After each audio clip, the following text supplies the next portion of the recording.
সুপ্রিয় দর্শক, আজকে আপনাদের খুব ভালো একটা জিনিস দেখাবো। দেখেন, এই দেখেন,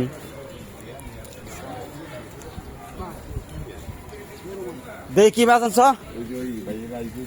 হ্যাঁ, দেখি না না পাঙ্গাস না কেবার কাতল কাতল হেই বেড়া কাতল কাতল মাছ না কাতল তো আছে কাতল কাতল মাছ বলে যে হ্যাঁ হ্যাঁ হ্যাঁ এটি দেখেন, এই যে এটা কাতল মাছ নিয়েছে যে আমার চাচা, এই যে ভিডিও কত সুন্দর সুন্দর কাতল মাছ নিয়েছে। মাছ দেখলে মাথা নষ্ট।